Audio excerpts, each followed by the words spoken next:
All right, ladies and gentlemen, let's get rolling. It is high noon. I think this is the last, no, one more. One more.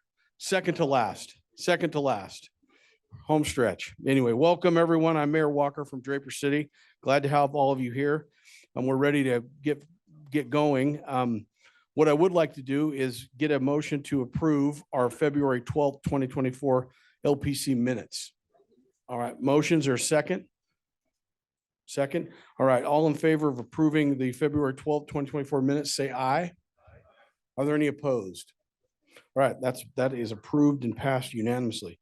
Next, we're going to have our general session update and then all the usual. All the usual. All right, welcome everybody. Lunch isn't here yet. It'll be here in just a second. When it gets here, we're going to do this elementary school style and excuse you by sections to go find it. I'm not joking. We're going to have a little bit of order, so be prepared for that. So just a couple updates, and we're going to do some quick rapid fire updates on several bills. So it is day 35. We're in week 6. Week 6 is going to be a 4-day week, and it's going to be a very long 4 days, but we're going to get through it. We are tracking 24.7% of all bills, which is just about where we usually are at.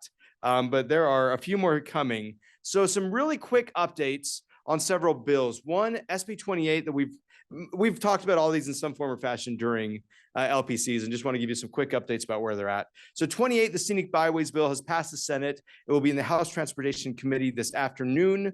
We're not planning on doing any more work on that bill. It is where it is, and we're just going to watch it go through. HB 13, Infrastructure Districts bill, which we have talked about so much for so long, has passed the House, has passed the Senate committee. It is just waiting for Senate floor debate.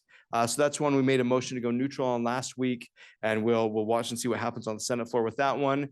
I've lumped these two together, SB 172 and 502. These are the gravel pit bills. We have had no new movement on those for a couple of weeks. That being said, Cam and I are going to a meeting with Representative Snyder this afternoon at 4 o'clock. And we'll see what he has to say about 502, but there has been no other movement on these bills since then. SB 91 has passed out. It's waiting for a House floor debate. There's probably going to be one more amendment on that one. So city managers, after our discussion last week, we are taking one more shot on an amend because we love you. We still won't love the bill, but we'll try to get better. Let's see, HB 335 state grant process. This one was amended so that, Liam, correct me if I'm wrong, but all political subdivisions, including the league and cities, are back in and not subject to not getting grants. So this one's in a much better place. Correct. Thank you, Mr. Gruber. With a fist bump for everybody online. So that one's circled, still on the House floor. We expect to see some movement soon there. HB 367, local government fee amendments. That's the tough bill. It's passed the House. It's in Senate rules. There's going to be another amend on that one as well, but that one's moving through the process. HB 49, party affiliation disclosure amendments, was not heard in committee. We talked about this one last week in LPC. This one was pulled from committee and we haven't heard anything back. I don't think this one's going to go anywhere this session. So that one's good. And then HB 84, this is school safety amendments dealing with school resource officers and guardians in schools. It's on the third sub. It's passed the House. It's in Senate rules at this point. It's a better bill. It's still not the best bill ever, but it's moving through and it doesn't have the same implications for us that earlier subs did. So there's some really quick updates. Liam, have we seen Cam yet? Well, good update. All right. Then we're not touching housing and land use for a second. We're going to jump, but we can do this one. Jared, I can do this one really quick. 289, property rights ombudsman amendments. This is Birkeland's bill that we talked about several times. There was an amendment made in the committee this morning. If you look at our table here, so it has changed the shall to a may on reasonable attorney fees.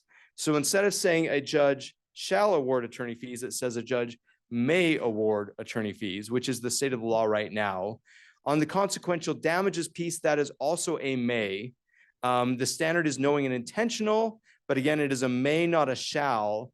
And on the fine of $250 per day, also a may, not a shall on knowing and intentional. So this bill has gotten to a much better place than where we started. At this point, we're not going to change our position. We're still opposed to this bill, but we're not planning on spinning up any major opposition on the Senate floor now that we've got the maze into all of those places. And I see Gary walking in with food, which means we must have food out there. So, okay, this front section over here, the first like 4 rows, you're excused to go get food. When they start coming back section, go get food. And then there's not as many people on this side. You can go get food in a minute. Unless you really, really want something specific. If there are chips that you must have, go for it now. But sorry, that's how we're going to do this one. We're going to jump ahead and then come back. I know we're sending people out for food. All right, Cassidy gave me a look. I didn't even know what that meant. But I feel like I'm probably in trouble. All right, but let's jump ahead. Let's talk about HB 507. This is the stormwater bill, construction amendments by Cal Musselman. We have heard from so many of you and so many of your folks on this bill. There are a lot of concerns with the bill. We are definitely opposed as written on this bill right now, but just want to make you aware of a few things that it does. This bill says no local or state agency can adopt permits rules that are more stringent than the Federal Clean Water Act or Safe Drinking Water Act. And it directs the Division of Water Quality to determine standard operating procedures. And this is where, so we have issues with that. We start getting some more issues here. It requires each municipal system to determine their best management practice act, that's a singular, one best, and publish it on the website.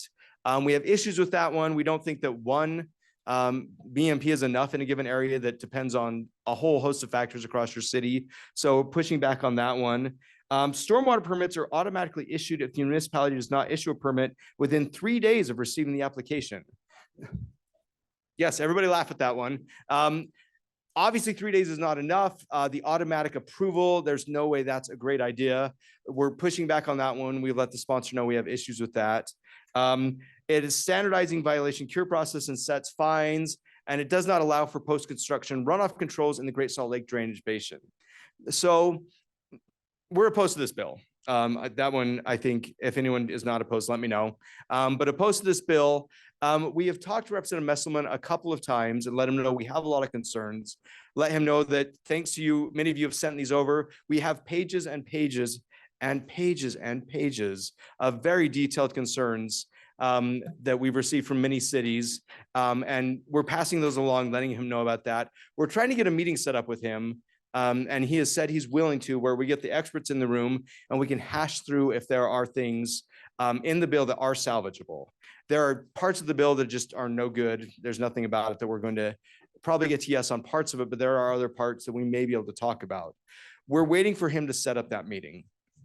If this bill goes to committee or gets out of committee and goes on the floor without substantive changes, this is more likely than not an action alert scenario, because there are just so many concerns with the bill. So a couple of takeaways. One, we are working on this one. We're meeting with him. We're letting him know of concerns. Two, please pass back to your city engineers, city managers, stormwater folks, that we have received their input and we're passing that along as well. So this one's very much on the radar, but happy to take any comments or questions from anybody on this bill. Also talking to the counties about it. Lots of people have lots of concerns about this one. So anything else on this? Great. Yep, let's ask it. Yeah. Yeah, we should wait for people to be back. Okay. We can hold off on that one. Is Molly here? You want to talk homelessness? We are flying. That makes us always go. Yep. Go for it. Excellent. So we've been chatting as a group about the governor's budget and the homelessness appropriations requests. Salt Lake County COM, a lot of the mayors there signed a letter last week endorsing the requests. If any of the other COMs or COGs from the other counties would like to sign that letter, Mayor Stevenson is here and he has that and is happy to distribute it. And then additionally, this morning, the Salt Lake Chamber hosted a press conference had a lot of business leaders, including Derek Miller, Wayne Niederhauser, the head of the local Washington Federal Bank, Little America, and City Creek, all speaking in favor of the governor's appropriations requests. So just wanted to give you some situational awareness there. Representative Elison's bill is continuing to move forward. There's a sub that outlines a little bit more of the parameters around what compliance looks like for municipalities with their camping ordinances and their pedestrian safety. There was a lot of language circulating last week that we didn't love. It's landed in an okay place overall for us. So there's an update on that one. Representative Clancy's bill was heard in Senate Health and Human Services this morning and passed out. There was an amendment for that bill that gave the service providers a vote on the committee.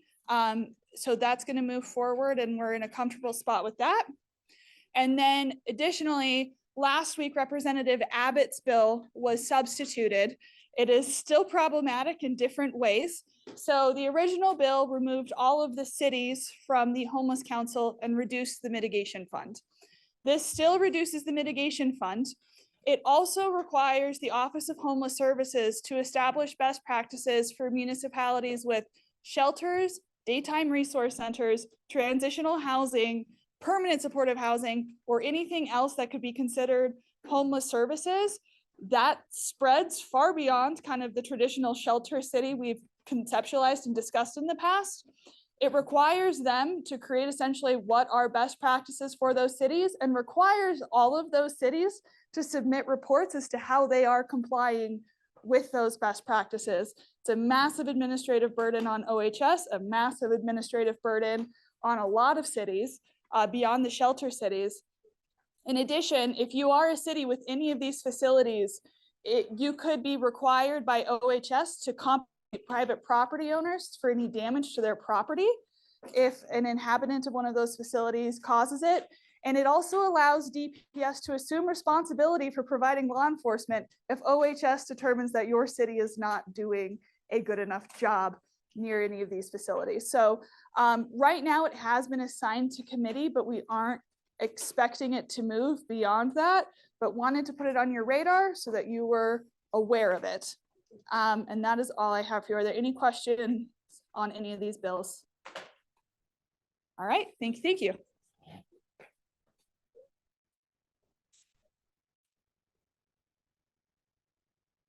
All right, now that everybody's got some food, does everybody have food? Does anybody need food? Okay, just checking. I actually ate today, which is a huge improvement over most days. May not eat again for a couple days, but I did. All right, so back to 507. We have a quick Slido question on, this is back to the stormwater bill. Just want to get a feel. We know we're opposed, so if you want to, sorry to make you do this while you're eating, but if you want to grab out your phones, we're going to jump into Slido really quickly. So scan the QR code or join slido.com with 2748-738. And please, when it prompts you for your name, just enter your city. We're trying to get feedback on the city level, and that just makes it a little bit easier to know which kind of jurisdictions are concerned about, or how concerned different jurisdictions are. We'll give you just a second to get there. All right, let's jump over to our question. So on HB 507, this is the stormwater bill again. Would you categorize this as a high priority oppose, medium priority oppose, low priority oppose, or no level of opposition for your city? What's that? You like dirty water? Yeah, we'll put option 5. I like dirty water. So I don't live in Bountiful. Jeez. Doesn't run up to Farmington.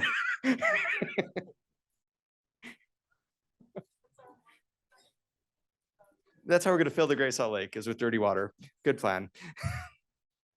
Nobody should take half of what I say serious, ever. All right, let's see, we got 80. We're gonna leave this open for about 50 more seconds. So if you haven't voted, get your vote in now. And we will have, sorry to keep you're good. awkwardly walking in front of you, Justin. We will have a few more Slido questions. I'm sure everybody's surprised about that in the housing and transportation section. So if you're logged in, please stay logged in because we'll have a few more after we hear some presentation on that. Okay, I think we are good on this one. So we'll jump back to slides. We're gonna jump back to housing. So we did.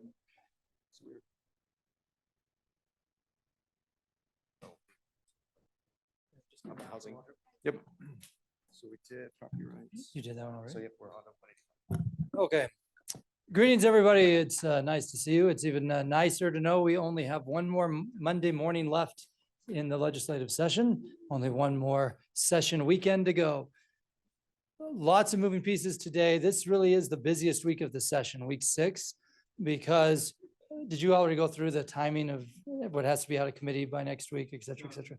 Okay, so just so everybody's clear on the process, all bills have to be out of their own chambers by a week from today, which means you've got a whole bunch of bills that dropped over the weekend, including some we'll talk about in the housing space today, that will need to get through a committee hearing and pass their own body by next Tuesday. Likewise, the traditional rule is that you have to have 2 committee hearings, one in the House and one in the Senate, and then there will be committee hearings next Wednesday, and then committee hearings end. And at that point, they suspend the rules in order to move bills that did not get 2 committee hearings. They suspend the rules in order to move those bills that at least got 1 committee hearing up for consideration. So this is the last full week of committee hearings, and then there'll be 1 day of committee hearings next week for their own body, and then 1 day to get the bills on the other side. So this week, in addition to all of those committee bills or all those committee hearings, there's just more and more and more bills coming out. So Justin, what did you, over the weekend, you texted, or somebody texted that we were almost at last year's pace. Yeah, so last year set a record for the number of bills, and we were 17 short of that as of Saturday. And we still have another week and a half that bills can come out. So they're on pace to break the record. This is also the time where bills are going to come out today and be agendaed for committee tomorrow. So just know that even though we're meeting today as LPC and we'll meet again next Monday, a lot is going to happen between today and next Monday. So between the league officers and those who are involved in daily briefing and otherwise, we will be staying in close communication as these bills are popping up. So we do have some Slido questions for you in the housing space today, because negotiations are going to occur over the next couple of days on these bills, and we want to make sure we understand the sandbox from the membership. So as we go in and negotiate, we know how far we can go or not. So that being said, we're going to come back here to SB 185. SB 185 is drafted, has been sitting on the Senate third calendar. It's been circled there for the last few days. Senator Vickers, who's a former city council member, is the sponsor of the bill. He moved it through committee quickly and circled it on the Senate calendar with the public acknowledgement that he was trying to buy time for the different stakeholders to see if we could come up with a consensus collaborative approach on the bill. So as of now, it's sitting circled. As currently drafted, this is the bill that allows a building permit holder and applicant to contract with a third party and basically choose their own inspectors and bypass the local government process, and then in turn requires local governments to accept the approval there. So you can see the reasons why we oppose. There's 1, 2, 3. Last week after LPC, several of you met with league staff for about an hour, and we came up with an alternative, which is outlined here as potential alternative A, which would be a timely dispute resolution tool. And do we have Slido, Carson? So as Carson pulls up the Slido in this space, what our work group after LPC recommended, and we are taking it back to Senator Vickers and the other stakeholders, has been to require cities, I'll pick on Kaysville and Layton, since you guys are in front row here, would require Kaysville and Layton and others, and Clearfield, I see you too, I got that look from Mayor Shepherd but nevertheless, you'd have to have a timely process, a 3-day period of time, where if there's a dispute between your building inspector and an applicant, that the applicant can request this immediate appeal to address that dispute. And that appeal could include the chief administrative officer, or the city manager, the chief building official, et cetera. So it would be an additional step for us, but it also would create a paper trail of whether or not these bad examples, and we hear these anecdotes, but how common they really are. Our data shows that 99% of cities are meeting the 3-day deadline, and we're doing hundreds of thousands of inspections in a given year, but there are examples where we have these conflicts. So can we resolve them through this type of immediate dispute resolution process? Okay, so the question before you for Slido, how would you feel about what I just described, that local administrative appeal process to resolve building code disputes between inspectors and applicants within 3 business days? So Slido's open. Oh, Mayor Silvestrini.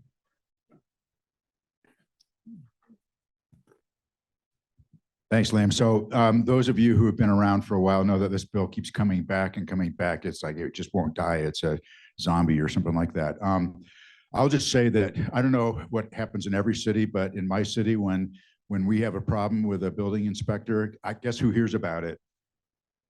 You know, and so, I mean, whether we don't have a formal process for an appeal, but we certainly have an informal process for an appeal, because when it goes up the chain, it's me asking the building official, like, what's going on with this, and at least putting eyes on it to make sure that the right decision is being made, right? So I don't see this kind of institutionalizing that kind of a process as a huge give up thing, because I think most of us are doing that anyway. We want to do the right thing by our building community and while we're protecting the public. But if this will make, and I don't know that this will make this go away, and Mark Christensen will tell me it will never make it go away, but we need to put this issue to bed, kind of thing, because we can't have more pressure to have third-party inspectors and have houses sliding off the hill in Draper because a third-party inspector certified, oh, this is fine. You know, that's what will happen. So. Perfect. Thank you, Mayor. We'll leave slide open for just another second. How many people do we have online, by the way? 126 online plus 100 or so in the room. Perfect. Okay, so I'll leave it open for 10 more seconds and then we'll skip to the next one here. As you're doing this, let me just remind you how we're using Slido. So last week, for example, we asked you 4 different bills, including this one, to rank them similar to what Justin just did with 507 of high oppose, medium oppose, low oppose, no oppose. And the spread last week with some of those bills was really insightful for us. For example, the high oppose on this bill was more than twice as high as one of the other bills. So that told us, as we're trying to prioritize our political capital, that allows us to figure out which ones we need to continue to hold the line, and then which areas there may be space for additional consideration. All right, you want to drive? Do we have another one on this one? Okay. Next question related to 185. This is another concept that has come up as part of the conversation related to 185, and it would facilitate the Division of Facilities Construction and Management at the state of Utah to provide a third-party inspector list. So it still bypasses the city, but it goes through the state agency. So again, if this is one of the ideas that's been thrown out there, I want to get your read on whether this would be an acceptable middle ground. We've got Sean.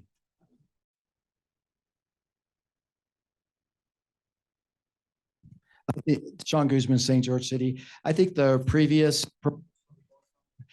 is something that is a very good idea and something that we can live with. Here, we tweaked the proposal this morning a bit, but here's my concern. It doesn't say who pays for the inspector.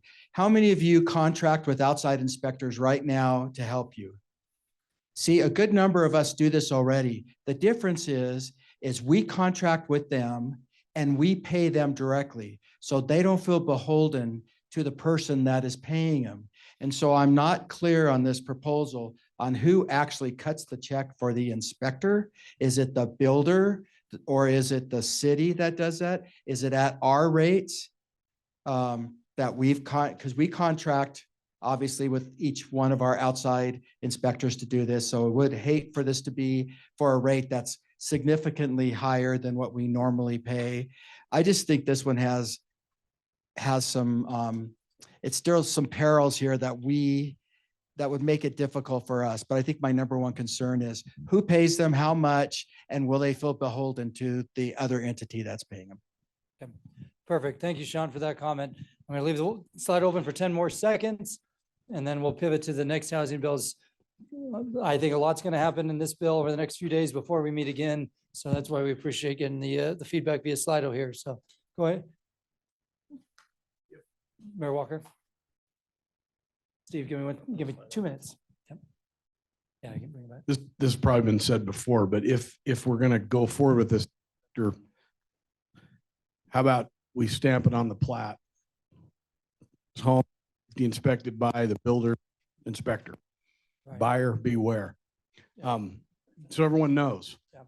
Be transparent. Are they good with that? I mean, where's he at with that? They want That's a it. good point. Yeah. Yeah, just be transparent. Great. Okay, thank you, Mayor Walker. All right, I'm going to pivot now to the other housing bills. As you've heard from me at basically every LPC for what feels like the last 6 years, there's a lot of moving pieces within the housing policy space. I am proud, though, to note that the spirit of collaboration and partnership over the last few weeks has been really exemplary. These are headlines just from last week.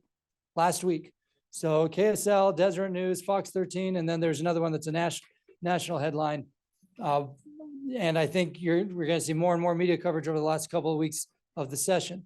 And there are still a lot of potential bills up here and potential concepts up here that would preempt our traditional land use authority. But I'd say the majority of stakeholders, including Governor's Office through Steve, who I'll reintroduce here in just a moment, have really focused on how do we partner together to try to unlock housing units and fund infrastructure. This was the headline from the Tribune the previous week. I shared this at LPC last week. I want to thank the Southwest Valley cities, Northern Utah County cities for putting this graphic together. This is the type of data that we've been sharing that also has been helpful to highlight the fact that we've zoned for a lot of units. How do we get these units unlocked? And then you've all seen this slide in every meeting thus far. So we're really focusing right now on the concepts within Rumbling 5 and it's all here. This as of now is the housing package. We've already presented SB 168 to you, and the LPC voted to ratify the staff recommendation to support that bill, as well as the process updates, House Bill 465 and House Bill 476. All three of those bills are moving. All three of those bills are out of committee. SB 168 is already completely out of the Senate. House Bill 13, we voted to go neutral. That bill has also moved and is awaiting debate on the Senate floor. So those are already off and running. The two bills that we told you last week were coming and we've given you the high level concepts on have now been numbered. They were both numbered over the weekend. The PTIF bill, House Bill 572, and the First Home Investment Zone bill, Senate Bill 268. There are still a couple other ideas that have not yet made it into bill form that I will explain momentarily. But again, the concept of partnership over preemption as we plan for housing has been carrying the day thus far. And I appreciate legislative leadership, the governor's office, and other stakeholders as we've been working together on these partnerships. So again, House Bill 306, this is Representative Ward's bill that would upzone the whole state, still just sitting in committee, has not yet been put on agenda, and he's aware of our opposition to that bill. Now let's set up House Bill 572. And rather than me explain it to you, now that it's in form, we wanted to invite Steve Waldrop to come back and explain it. As a reminder, for those of you who maybe weren't at LPC last week, Steve is the governor's senior advisor on housing strategy and housing innovation. Enough? I think I got all the words. I don't know if I got them in the right order, but I got all the words. And Steve and I have been meeting basically on a daily basis since he took the job with Governor Cox's administration in December. House Bill 572 focuses on the PTIF, and then I'll come back to address the First Home Investment Zone. So Steve, I'll take 5-10 minutes and let people know what's actually in the bill now. You can lift that again if you want. If there's any flaws on here, it's my fault. Yeah, this is all wrong. No, I'm just kidding. So the bill came out over the weekend, was numbered yesterday. Very, very close to what I've talked to you about before, maybe a couple minor modifications. If you've got the bill up, just kind of walk you through the sections of it. Attainable home, one of the things that we're working with the Utah Housing Corp on is defining what is an attainable home in Utah. In 168 in the I think it's, or is it in 554, which bill is the change that allows for Utah Housing Corp to change the annual amount of, is it 465? And both? Okay. Anyways, what we're trying to do is create one set of numbers that we deal with as a state and not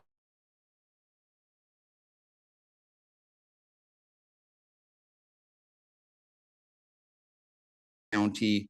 We're looking at a couple of different tiers. I think it probably makes sense now, as I was looking at the numbers today, probably have 3 or 4 tiers. And try to establish by county. Obviously, it's not going to be perfect, but that's the intent there to describe what an attainable home means in each county.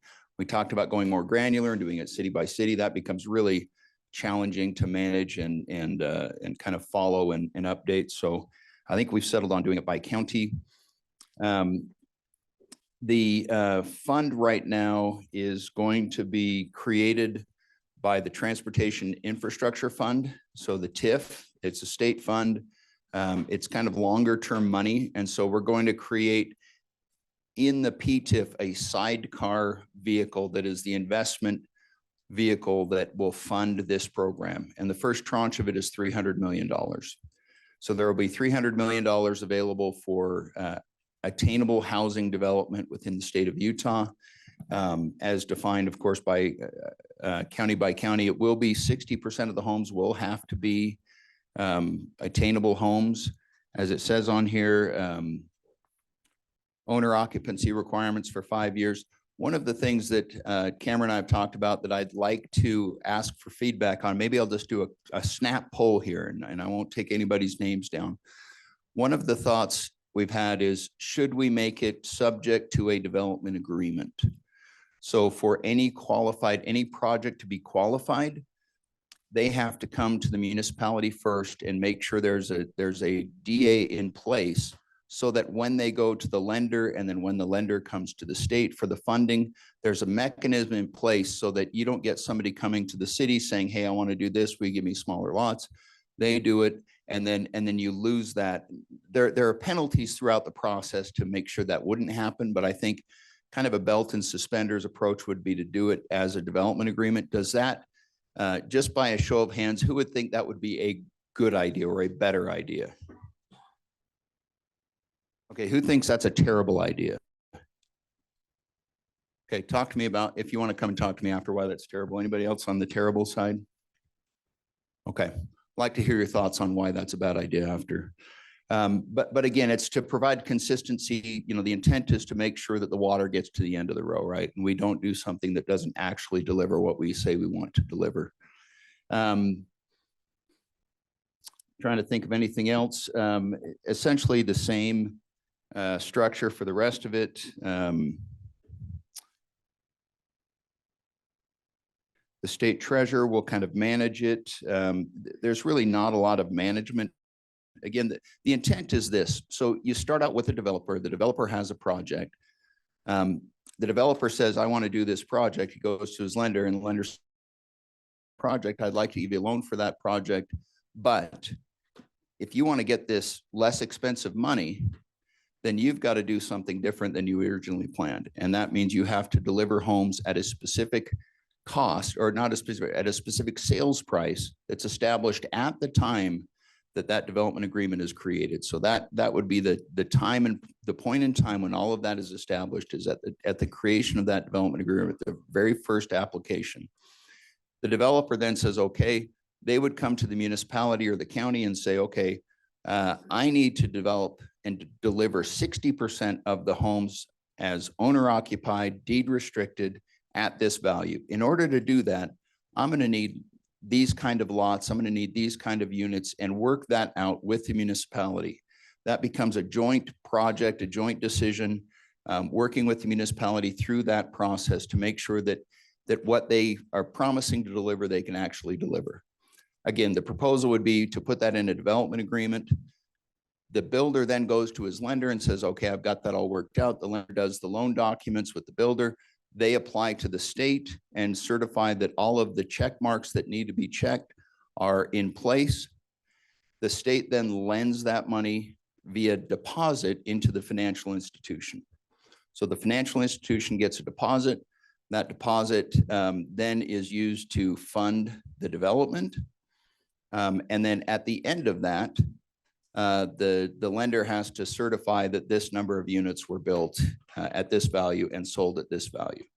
So it really doesn't involve anything from the state other than we verify as a state. The treasurer's office would verify that the proposal meets the requirements and that at the end of the day, those requirements were checked off. But again, we're going to rely very heavily on the municipality to make sure that their interests are protected, because you're where the rubber hits the road. We want to deliver into your communities the things that you want.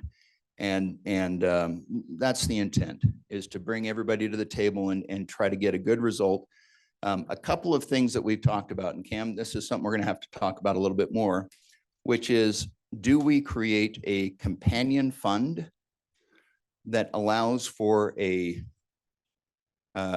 government entity, a city, a county, whatever, housing authority, to invest in their own community, to take some of their reserves and do a community-specific account that would then go only into their own community. Talked about a little bit with Salt Lake County last week. It was an intriguing idea to me.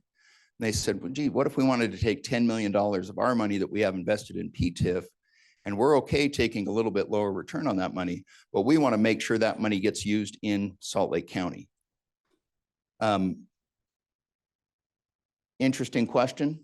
I think we could use the same safeguards. I think that the structure could be very similar, but it would have to be kind of a separate fund that would be a standalone fund with a little bit different check on there to make sure that that money was spent in the way it was intended to be spent. I'm going to ask another snap poll. Who thinks that might be a good idea? And again, I won't hold anybody, one person. So Corey, thank you. Oh, 3. Okay, we got 3. Who thinks that's a terrible idea? Give me the terrible idea. 1. Now, this would not be forced upon you. You understand that, right? You would have to choose to do this, and you still think it's a terrible idea. Okay. You don't want the option. Okay. All right. I'm all for personal choice. No, I mean, I think it gives the opportunity for, yes, Troy. There's a few cities in this room that have let out kind of doing this sort of thing already. Mayor Ramsey, raise your hand over there. One of the first ones, West Jordan's doing it right now, where they're investing some of their own money into affordable housing for their firefighters, police. I think it's a great idea from the sense if we have that option, the option. Well, and the other thought there, Mayor, is that RDAs, there's a lot of money locked up in RDAs that is sort of not sure what it's doing yet. This may be an opportunity to, again, put to productive use some money in a very targeted way that benefits the community. Yes, Carson. We've got a few questions from online participants. The first is, there's been a couple questions about what happens if the PTIF funds, if the loan goes south or the bank has some turbulence? What would happen to those dollars? Great question. So the deposit is to the bank. It is not tied necessarily to the loan. So the bank is obligating itself to pay back in full the amount of the deposit, regardless of how their loan performs. So it's essentially depending on the full faith and credit of the bank. The banks also have a thing called, I'm going to forget the acronym now. Where's Henry? Henry, do you remember the acronym? CRIF, where they have a consortium of 3,000 banks around the country. If you get a deposit into one bank and it's larger than the $250,000 FDIC guaranteed amount, they can spread that deposit out among all of the participating institutions. It costs about 15 basis points, but it essentially assures that the entire deposit is insured. So we're looking at inserting that language in there so that the entirety of the deposit would be insured. Again, belt and suspenders kind of thing. You would have to have a bank failure for the loans to be at risk. And then you'd have to have the Fed say, we're going to allow this set of depositors to not get their money back, which again, hasn't happened in like 30 years.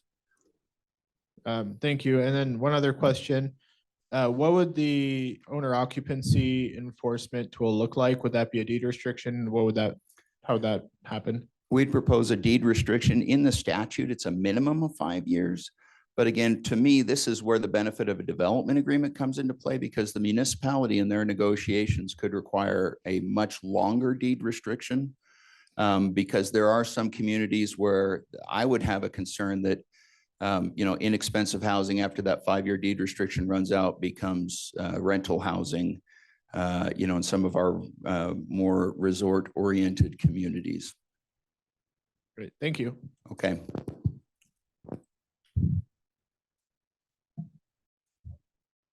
Okay. Just a quick question, Steve. Does is there room in the bill for nonprofit developers in addition to for-profit developers? The bill's agnostic. One of the thoughts that came up was maybe a Habitat or somebody like that could come in. If they have a lender, that lender would have access based on those same requirements. So it may be a really interesting vehicle to look at some of those opportunities as well, Corey.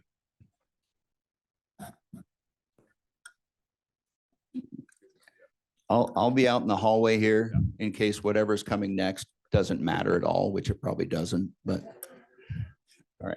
I would like to talk to that gentleman that had a concern there. Thank you. Troy's the city manager in Springville. Yep, perfect. Well, thank you, Steve, for your collaborative work and excellent efforts on this bill. You'll notice at the bottom that our staff recommendation on this is to support in concept and continue working on the details. That's because by the time we meet next Monday, a lot's going to change in this. And so we felt like as staff, if we just said position pending, it could send the wrong message back to the legislature. We felt like saying supporting concept, but working through the details continues the spirit of collaboration on all sides here. So that's House Bill 572. Now let me talk to you about SB 268. This is what we presented in concept last week as well. It's now numbered and it's the First Home Investment Zone Act. This is a city optional tool. So this is not a mandate. This is up to the city to determine whether you want to proceed with creating this tax increment area, like an RDA, CRA type area. The proposal would include a center, like the picture on the bottom left, with extraterritorial areas, which would be your picture on the bottom right. So the neighborhoods outside of that center. At some point, I guarantee you, when I'm presenting on this bill over the next 2 weeks, I will say extra terrestrial instead of extraterritorial, but thus far that moment has not yet occurred. So you have the center and the ET units. The overall project would need to meet a minimum density. In this case, we're talking about 30 units to the acre. But don't think of it as 30 units to the acre in this particular spot. Instead, think of it this way. You've got your mixed-use town center, and at least half of those 30 units to the acre are located therein. But then you also have a neighborhood over here and a neighborhood over here that are zoned at least 8 units to the acre, and they count towards that aggregate number of 30. Now, the city component of this is that the city would put together this plan. The city would need to meet certain the city would need to meet the planning requirements, but then there's a responsibility on the builder. The builder would have to build units that meet the owner occupied and the affordable criteria. So similar to what you just heard from, I almost called him Representative Waldrop, from Steve Waldrop on the PTIF side, you'll notice a key theme with these tools is trying to align the city planning with owner occupancy and affordability. So it's not just what we're seeing now, which is the city will cast a tough vote to upzone an area, and the market is responding with large units that are very expensive and many of which turn into rentals. Instead, it's saying, we'll do this sort of upzone, and this is the outcome we want: more affordability, more owner occupancy. Now, the question is, how do you pay for the infrastructure for both that mixed-use center and the ET units? And you would pay for that through a tax increment tool, similar to what we have in place with HTRZs. So the city would create the plan, propose that plan to the HTRZ committee, which includes the taxing entities. And then if the HTRZ committee approves of the plan and says it meets the statutory criteria, then you could collect the percentage of tax increment for a period of time. Right now, the bill currently says up to 60% tax increment for 25 out of 45 years. That money would then in turn be spent on either system infrastructure or project infrastructure. So the concept here is trying to tie the city planning with the outcome of affordable home ownership and the funding stream for infrastructure. So the PTIF tool, separate from the First Home Investment Zone Act tool, but both tools, optional tools to try to get to the affordable home ownership outcomes. Both of you, really? Can't just combine it into one Mill Creek question? Okay. So as this is contemplated, is it mandatory for all taxing entities to participate? Under the HTR, so the question is it mandatory for all the property taxing entities to participate? That's where the HTRZ committee comes in, is under HTRZ, Housing and Transit Reinvestment Zones. If the plan meets the statutory criteria, it goes to that committee. That committee includes some state leaders, and it includes a representative from all the taxing entities. And if the committee approves of the plan, then it is a compelled participation from those taxing entities. No There is a cap freeloaders. in Salt Lake County at the number of HTRZs that can exist within Salt Lake County. This would fit into that cap. And then you said 25 out of 45 years. So is that a consecutive 25 years? I mean, is that just so you give a few years for the stuff to be built Yeah, before you it's- turn it on? So all of the details around the percentage of owner occupied, percentage of affordability, the percentage of the tax increment, number of years, that's what's in the bill as of 12:47 this afternoon. So it's These are all the changed a few pieces we'll- times then. Yeah, we'll be since then. working through, yes. Yep. Mr. Pace.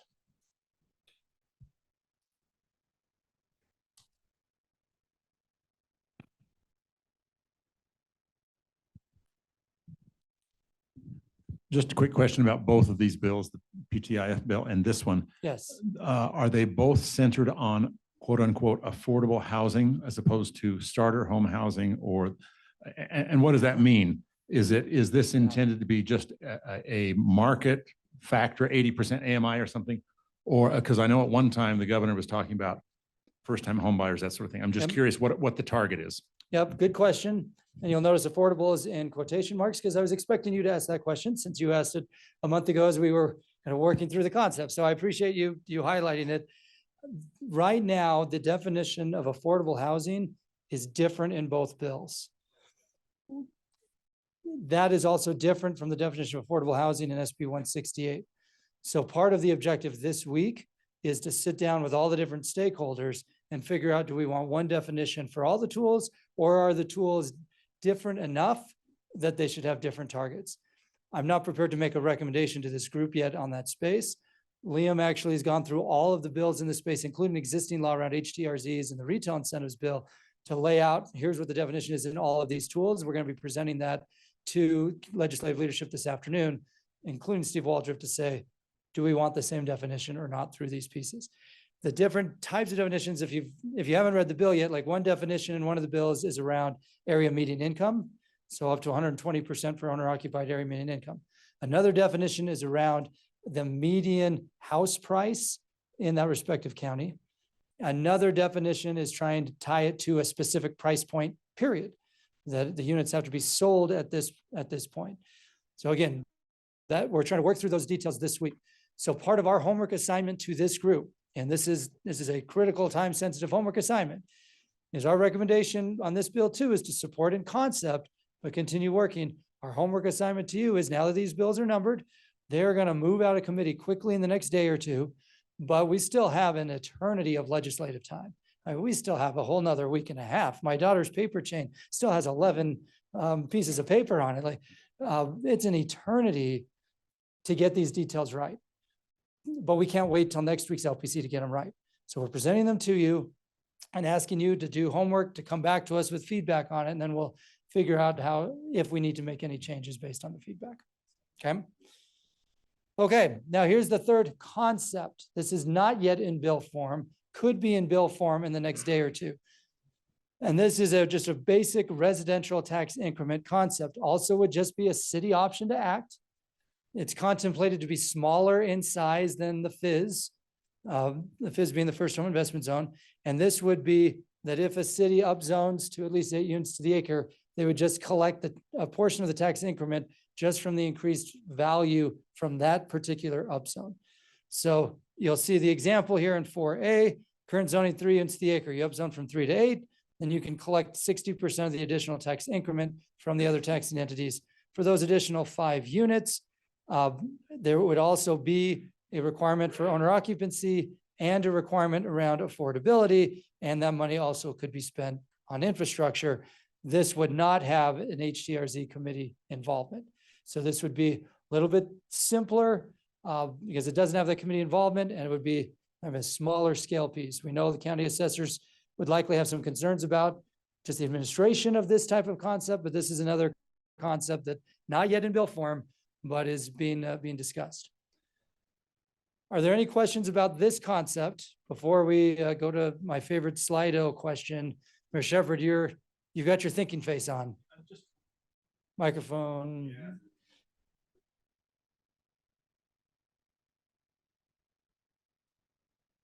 Just wondering if anybody's run this past the school districts. No, Because I can't imagine bringing in housing density, affordable housing density into a school district and then mandating that they not just give it back to the developer, but they give me as a city their 60% of their tax. yeah. Yep, that's a I very bet this, valid concern. we probably won't even need to fight this one because the school districts will bury this. No, it's good. It's a good point. And again, you'll see the staff recommendation on this one is just position pending because there's not a bill yet. And we don't take official positions until we have a bill. This is just one of the concepts that's come out.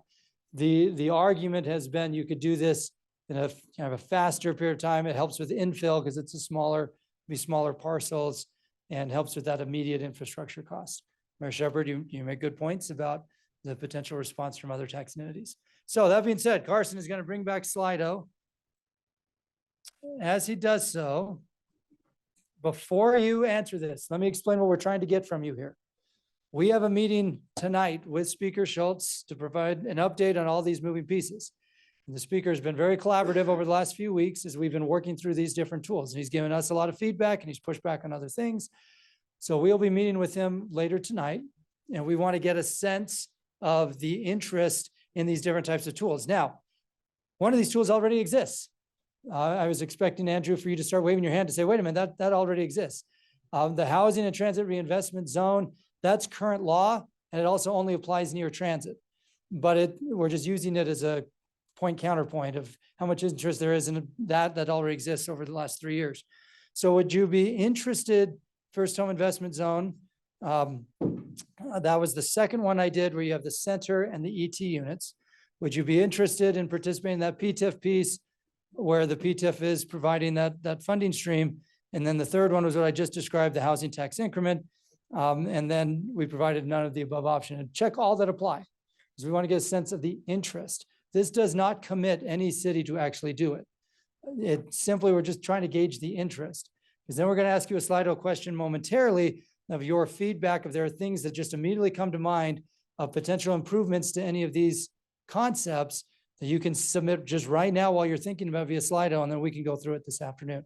So right now, just would you be interested in these? If so, which ones? Check all that apply. Are there any questions about any of these tools? Okay, I don't have a double-barreled question from Mill Creek. That's good. Any questions anywhere else? Okay. So up to 55, we'll leave this one open a little bit because it is an all of the above option. And the other thing I should emphasize about all 4 of these is these would all be optional. There is no mandate that you have to do any of them, which is why we're just trying to gauge the interest in them as we work through the details over the next couple of days. Any questions online?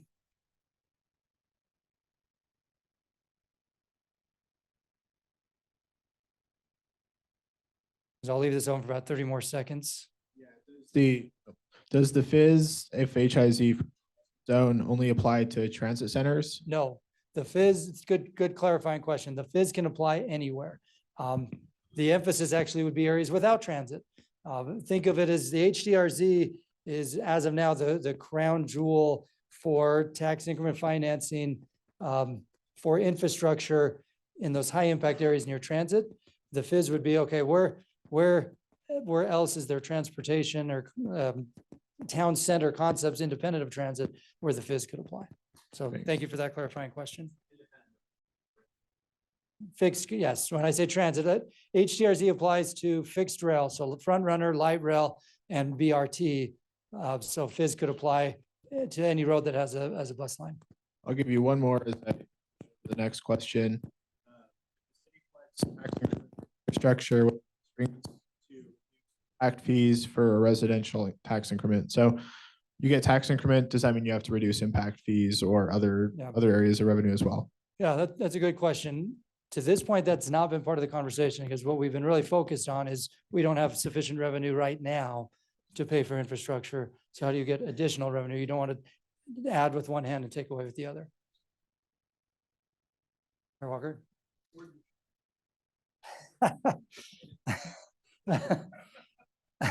Thank you, Mayor Walker. Okay, next question. We'll leave this open for a second. Do you have any suggestions on how to improve these potential tools? And my request would be, as you fill this out, to specify, like you could say, for example, I like the fizz. Have you thought about this or have you thought about this? Or I have concerns about the PTIF unless there's this or this. So we'll leave this open long enough, but we figured, yes, we're giving you the homework assignment to chew on this and come back in more detail in the next 24 hours. But since we just presented to you, it's fresh, give you a chance if there are any thoughts that you can just put them into Slido and get them to us. If I close out of this, Carson, I lose it, right? So I can't keep going. Yeah, because I want to keep it open and then we can jump to other pieces.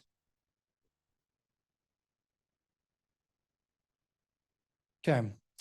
As you're filling out that other Slido question, we also brought up to you the last couple of LPCs that there's still a lot of discussion up here over whether or not there should be any sort of state standards around garages or parking. And the link there has been, if the state were to standardize the regulations around garages, could that facilitate the construction of smaller housing units? So that's been the push and pull there.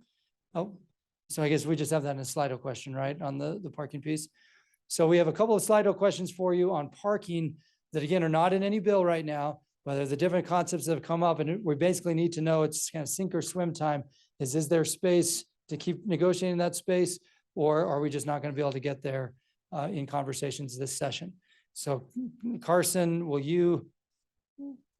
should we skip the parking questions to give more time for people to fill out that Slido question?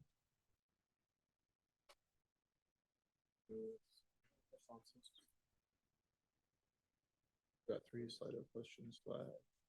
Is Chris here yet? Okay. Yeah. Okay. Well, let's leave this, maybe let's do this. Let's leave this open and then have Chris come up and, because we don't have a Slido question on privacy.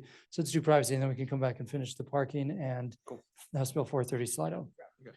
And then we can just leave this open so people can fill that out. Does that work? Yep. Okay. All right. So we'll actually come back to the parking Slido questions. I'm going to turn it over to Justin in a moment to introduce the next speaker about House Bill 491, the data privacy. Then we'll come back. We'll have a couple more Slido questions for you on the parking, and we'll have a Slido question for you around transit and House Bill 430.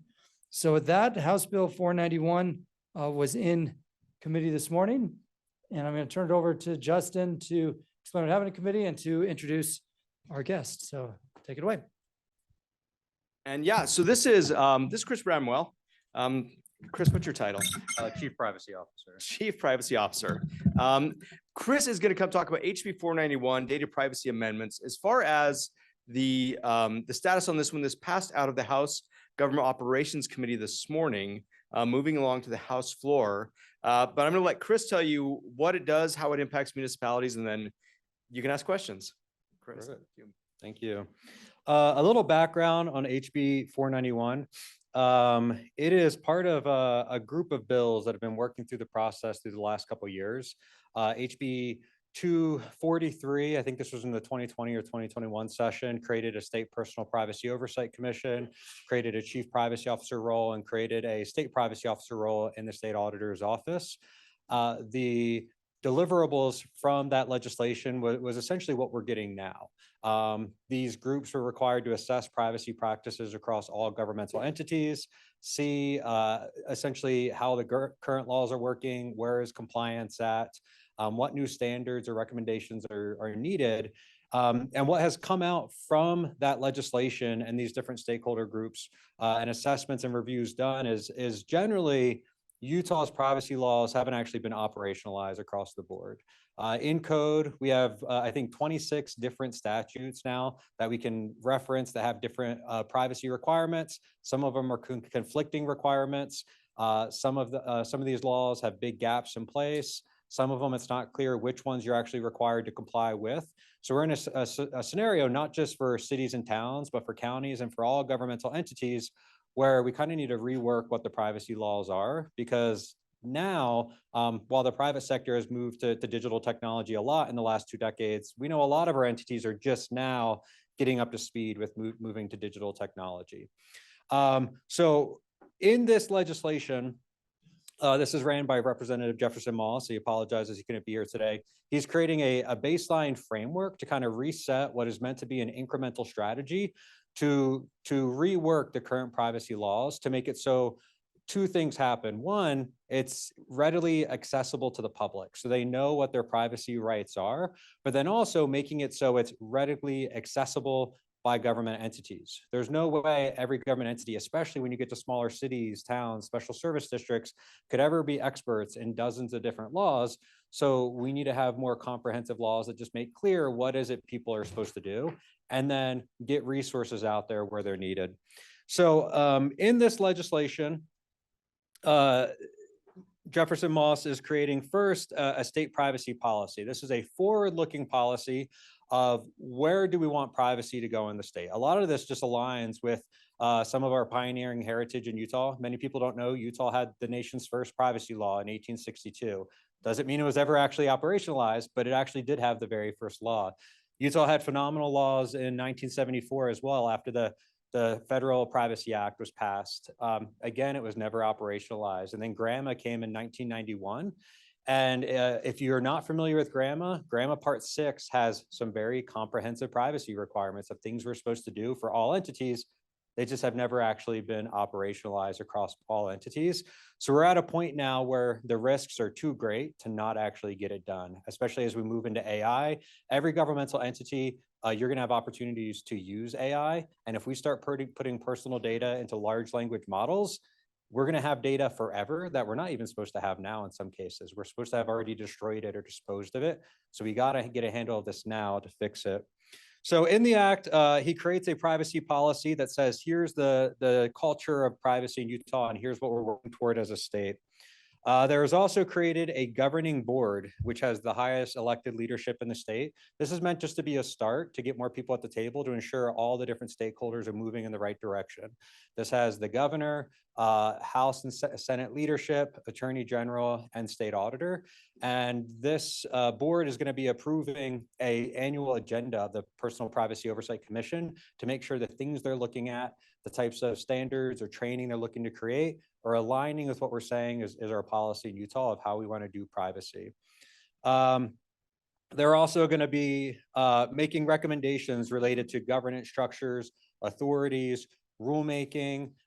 These are all discussions that need to happen, but they're not trying to define them all now because it's a bigger discussion and we need to have more people at the table. So this just sets the framework of what needs to happen. There's also going to be recommendations from that group of how do we actually fund this? Data, technology, privacy across the board. These are things that aren't usually as well funded as they need to be to meet our compliance and governance requirements. So we need to have that discussion. How do we actually figure out how to fund this and scale the limited resources that we're all ever going to have when it comes to these requirements? The next part of the bill defines the government entity obligations. This is important to understand because a lot of these obligations are already in law. You know, it's very hard to say we've had requirements in law to dispose of personal data according to retention schedules, but we know our systems have been built to keep data forever. And so that, and the reason disposition exists is to protect privacy rights. So we don't use personal data after the period of time in which it was as needed and for the original purpose it was collected. So in the law, it reestablishes some of what is already in law in anticipation of, we'll probably try to eliminate and combine some of this into this act next year and in future years to just have one comprehensive law. But there are some new provisions as well. So the obligations of government entities are going to be, you should have a privacy program. This is directly out of what was previously PERMA, where you're supposed to have an active and continuous records management program. How we get there, templates and resources provided, the policies, things like that. We're gonna have to provide help for that, but there needs to be a program in place. All entities are supposed to provide notice when we collect personal data of the purpose and use of that data. This is directly out of GRAMA Part 6, subsection 2. This is just restated in this act. You're supposed to provide a process for individuals to request or amend or correct personal data. This has been in GRAMA for 32 years. Most governmental entities, it doesn't matter what the size, have never implemented a standard process, but this is a core privacy practice. You're supposed to limit the use of personal data for what's provided in the notice. This is already established in GRAMA. One of the other things in GRAMA is you're supposed to provide or file a statement with the state archivist anytime you collect personal data that may be part of a private record. No government entity has filed a statement in the last decade. And in law, you're only supposed to use the personal data that's in a private record according to what's filed in the state archivist. So it begs serious questions of how are we operating with private data if nobody's filed statements? So that's part of the need for this law, is to rework it and implement better things that are actually going to work. Some of the biggies in this law: do not sell personal data unless you have an express requirement in law to do so. For especially cities and towns, I think this is very important, because sometimes we do sell data, but it's not always sell. Sometimes it's just we charge an access fee to facilitate access to data to help us cover that cost. So the law has been written with a definition that accounts for this and gives you a strategy to move forward. Whereas in sell, it's only essentially the exchange of data for a monetary gain, but it does not include a fee charge to facilitate access as allowed by GRAMA, or a fee for access to data as approved by your legislative body in a fee schedule. So you may charge fees for charge a fee for property record data or other data you have. So the key there is make sure you're following the budget rules and the fee schedule rules for your legislative bodies to have access fees in your approved fee schedules. And then it's transparent to the public that you're charging a fee for a data, but it's not actually selling it according to the law. You should only share data unless permitted by law. That's not as strict as the required by law part. We have lots of reasons to share data, but that's a future discussion of what are the better rules around sharing data. Right now, it just says if you're permitted, you can do it, but you should only do it according to what's in law. Breach notification, this is a new one. If you have a breach, you're already supposed to notify the cyber center. If you're not familiar with that, there's a statewide cyber center that you have to provide breach notice to in the event of a breach, and that cyber center will come and help your entities work through that process. But also now there's a requirement that if you have a breach and it's confirmed it impacts individuals' data, you'd have to provide notice to the individuals. And the intent with this is just to make sure the public knows that hey, something may have happened to your data. There's no requirement that you have to provide identity theft protection or anything like that, but the least we can do as a government entities is let them know there's been a breach. Let's see some of the other things in this bill. There's an ombuds created. We have a lot of entities that get complaints. And so what this act does is it doesn't define a very specific complaint process. It more just says the public and government entities can use this ombuds as a resource. So if you get complaints, you're having a complex topic with one of your constituents around privacy, either you or the individual could ask the ombudsman to come and help mediate or work through that and figure out how to address whatever that issue is. And then this also establishes an Office of Data Privacy that's going to scale some resources to help provide assistance to entities, including creating training for free that's available to everyone to utilize. So you don't have to create your own trainings. And then also it does establish some remedy enforcement mechanisms. And this is the absolute probably lightest type of enforcement you could get.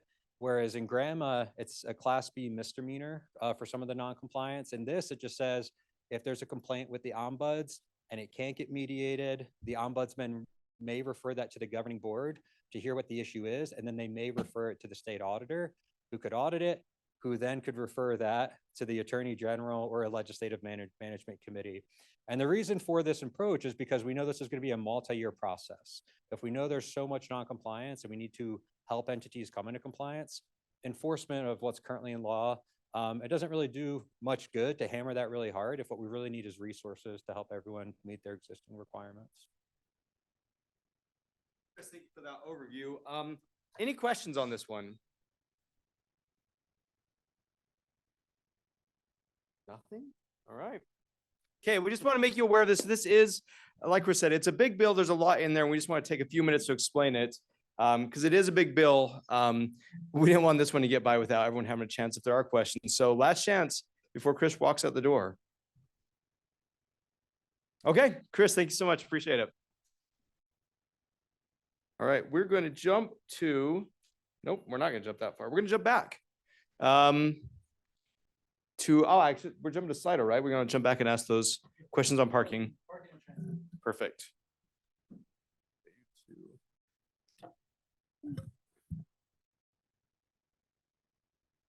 There's that one. And then we go Okay, back to- perfect. Let's do parking first. So let's, go to Slido, bring Slido back up. Okay. All right, I'm back on housing, land use, and transportation and the like after that little detour into data privacy. I am surprised you didn't have any questions for him, though. I was looking forward to somebody else being in the hot seat, but I guess not. Okay. So here are the two questions we have for you in the garages and parking space. The spirit of this is a few years ago, legislature, we worked on legislation around what sort of design standards a city could regulate versus what design standards a city could not regulate. So this is kind of an outgrowth of that conversation and trying to figure out, is there space for consensus here? How would you feel about state law defining the maximum size of a residential garage interior stall as 10 feet by 22 feet? Okay. Yes, feel free to quickly text your staff if you don't know what it already is in your city. But this would be the maximum size of residential garage interior. And again, the objective is to try to facilitate smaller housing units around those garages.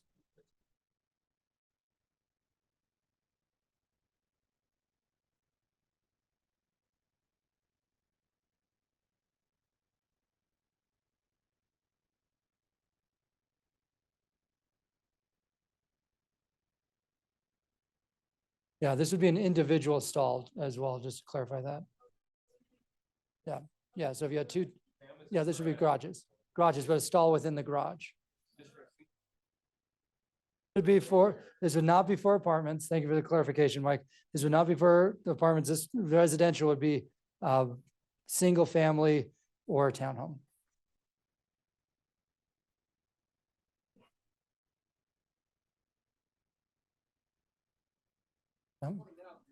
Well, here goes the mic. Point out, you make minimums like this on the driveway. Right. So the point, this is one that's come up quite a bit, is this standard actually is reflective in a lot of city standards right now. But vehicles have grown over time, and yeah, you do have a lot of trucks that don't fit with that length. Yeah. So let's go, Nathan. Are these for unobstructed stalls? Because we Yeah, have them that's and they another put point. the staircase right down it, so it's not So really you a can't, stall. you can't actually use it to park a car. No, that's a good point. So that's not listed in the question, but I think that would have to be a necessity, is that it actually, the entire space can be used to park a vehicle. Okay. We're over 100, so I'm going to move on to the next one.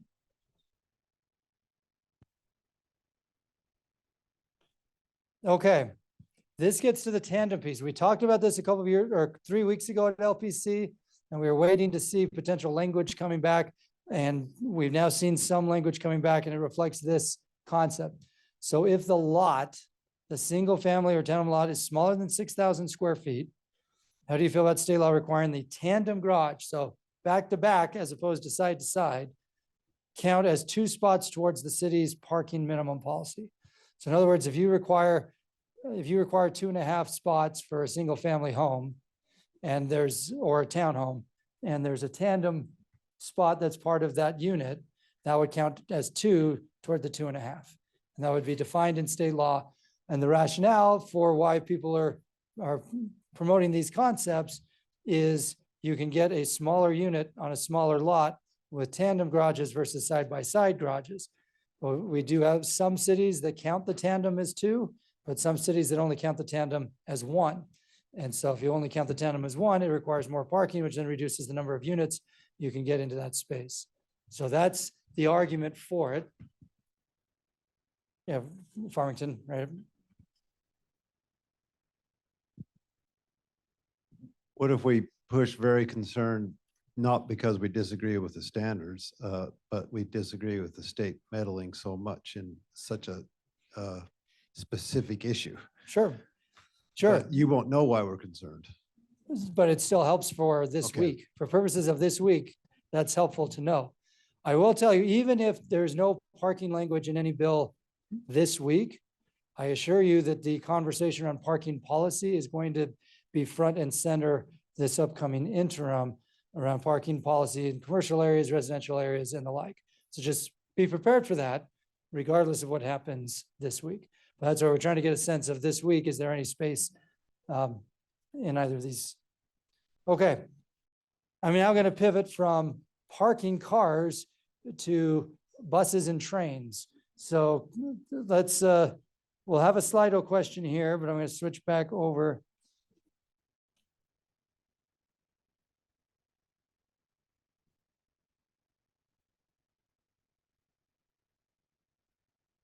Okay, this is House Bill 430. There's actually a meeting about to happen in the next few minutes.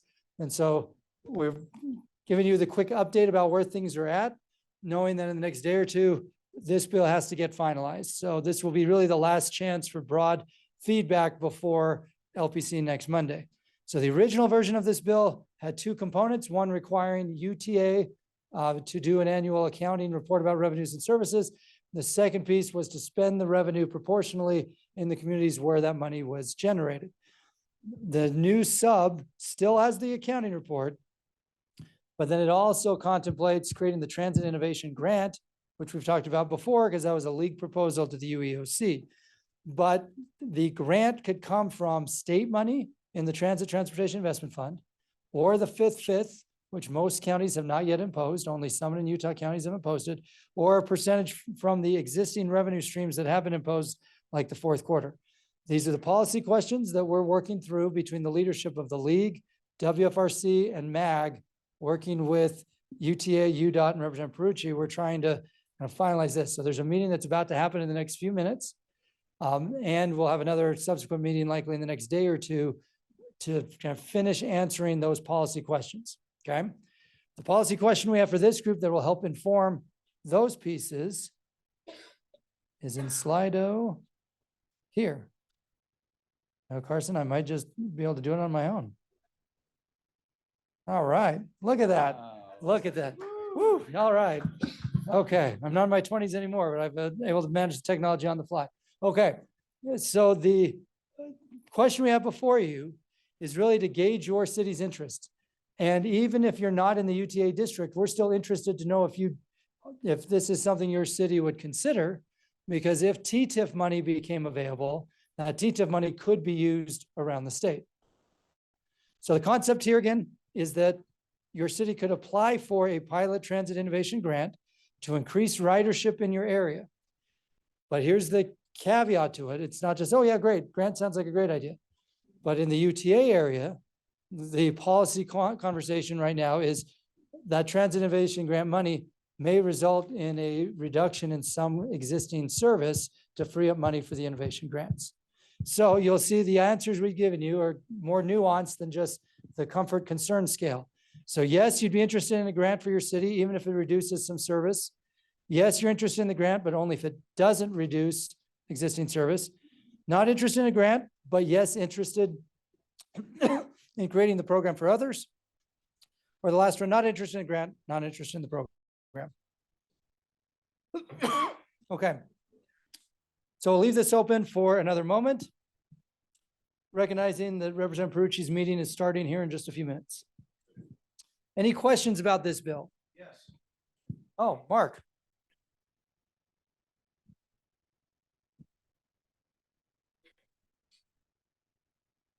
So as a fifth county, we have virtually no service.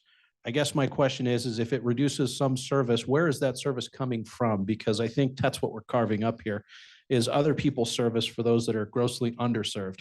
And so is there less than zero that we would somehow get punished if we said yes, but it would reduce our service?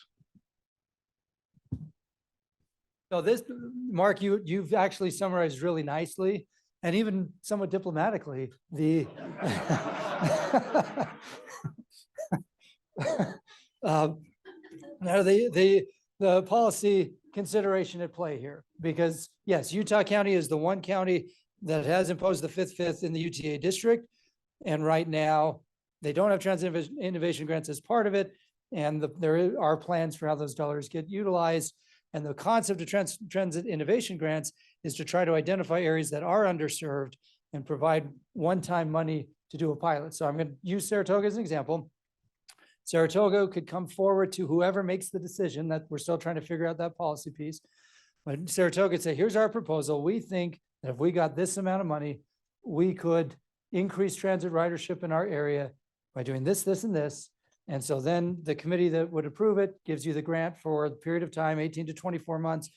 And then you'd be able to come back and say, yes, if we had regular service here, transit ridership increases. And then that's part of the policy discussion that happens through MAG, through the COG, through UDOT, through UTA, about how to fund transit in Utah County. But it does mean that money that may be allocated somewhere else in the county, a portion of that would need to go to the innovation grant. So that's why we're trying to gauge this interest. Or another county. Maybe that's also part of it too. Is this a county by county or is it system wide? And that's one of the policy questions we have to answer this week. Okay. Anything else on this front?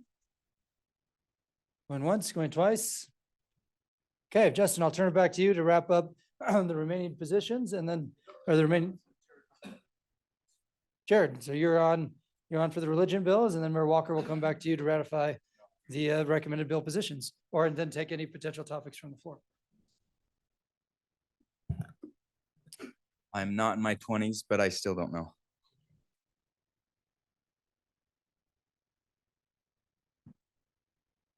So since religion isn't a big thing in Utah, we are going to talk about religion here. There are three bills. We brought these up before. The first one is House Bill 396. This is Representative Brammer, workplace discrimination amendments, and the language was changed, and he removed some of the offending language. And so on this one, we would recommend that we are neutral. So that's that one. If you do have any questions on this, it has already passed the House and is to the Senate second reading at this point. So it's far along down the road. Senate Bill 150 was heard in the House committee today, and it's already passed the Senate. This is the exercise of religion amendments. And what this bill does is it essentially tries to codify what other states have done on what they call mini RFRAs, which is State Religious Freedom Restoration Act. And so what this bill does is it says that governmental entities cannot substantially burden the free exercise of religion unless the burden is essential to furthering a compelling government interest and is the least restrictive means of furthering the compelling government interest. We have no issues with that. It does mandate reasonable attorney's fees and costs. The challenge with this bill that we've tried to work with Senator Weiler on, but we haven't gotten any traction at this point with recommended language, is that it includes, as a governmental entity, any action taken by a person other than a governmental entity. So this would include it goes broader beyond those that we have contracts with. Did I mess something up here?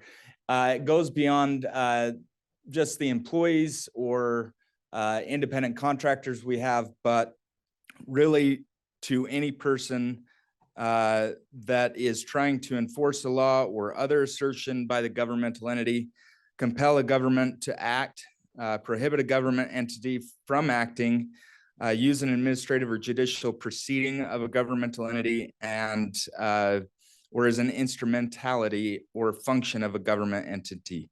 So this is the concerning language because as governmental entities, we have very little control over third parties and what they do. And so that's the language that we're working with Senator Weiler on.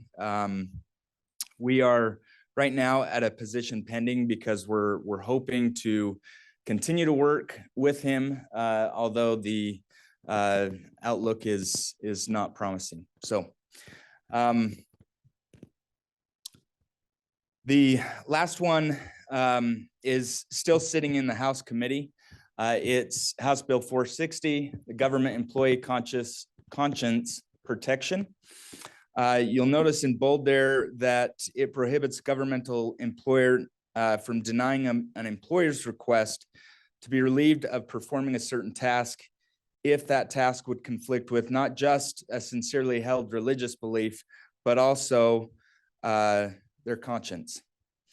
And take a moment for your imagination to see what that might look like. It is extremely broad and could cause really big issues. On this, our recommendation would be to oppose, given the broad nature of that, and then also the other aspects of the bill, which provides, going down a few bullet points, requires processes and permits policies, allows employee a right of action against the government, and also pretty stringently requires the government to not make any comments about the dispute other than there is a pending dispute, pending investigation. And if there's any violations, that it's $5,000 per day for violating that gag order. So that is those three religion bills.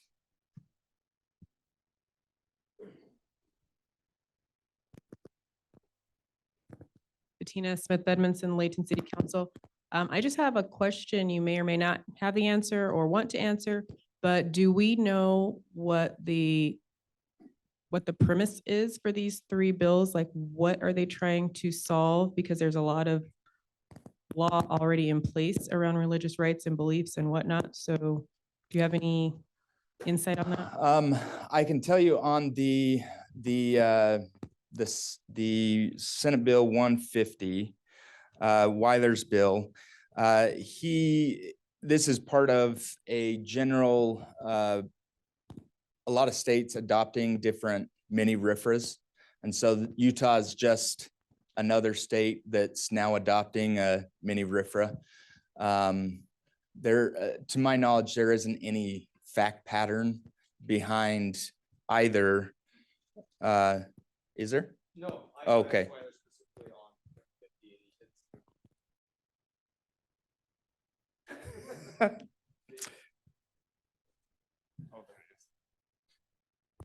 And on 396, as the microphone's going around, Brammer's bill, this was in response to, I believe, a court case and attempting at least to codify what the law was said in the court case, responding to that court case.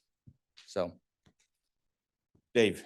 So Dave Quayle with Salt Lake. I've worked with Jared on some of these bills and just reiterate the SB 150. There's about 25 of these mini RFRAs throughout the country that started popping up back in like the late 90s. So it's not a new concept, just making its way to Utah for whatever whatever reason at this time. And then the case that Jared was referencing with HB 396 is the Groff case. It was a Title VII case discussing reasonable accommodations for based upon religion. So that's attempting to be codified in HB 396 is what I've been told. Thank you. Any other questions? Lynn?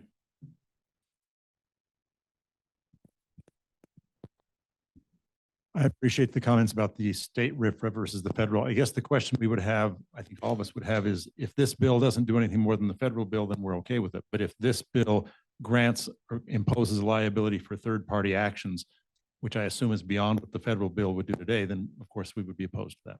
Yeah. Yep. Agreed. And yes, it does. What was that, Dave?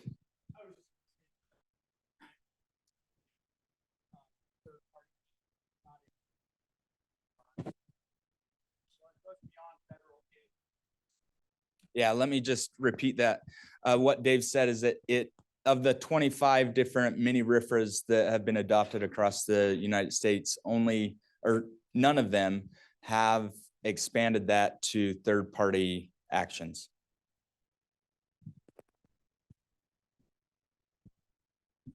Jordan Hess, Washington City. I just wanted to point out one of the reasons why they may have included conscience in addition to deeply held religious beliefs. I worked on a piece of legislation at the federal level, and we had pro-life people come to us and say, we are not religious, but we are pro-life. So this isn't a religious belief. This is a conscience belief. And so that's I think who they're trying to protect. Okay. Thank you for that context.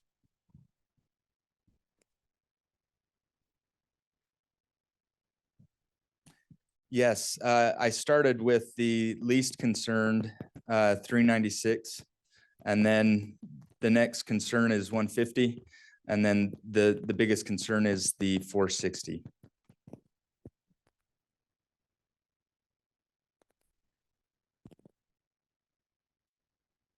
And on 460, we talked about the governor's office with this one this morning. We've talked about with others. We're not the only ones who have concerns on this bill. So there are concerns, not just here, but in the private sector as well, plenty of concerns. So this one is assigned to a committee. It has not gotten out of committee yet. It hasn't even been heard in the committee yet. We'll see if it does, and we'll certainly need to speak to it if it does. The other ones have been moving along, but this one hasn't gone anywhere yet, but we want to make you aware because again, things are going to move very quickly this week. So if it comes up, we're gonna have to act on it before we really have time to come back and ask any questions. Mayor, I think.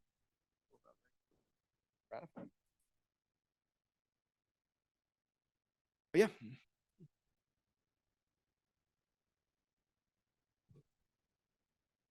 Thank you. Marie Doherty, Clinton City.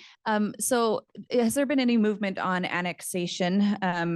Last year, there was a bill that had language that was erroneously added that made it sound like 100% of petitioners' signatures were needed. Has there been movement?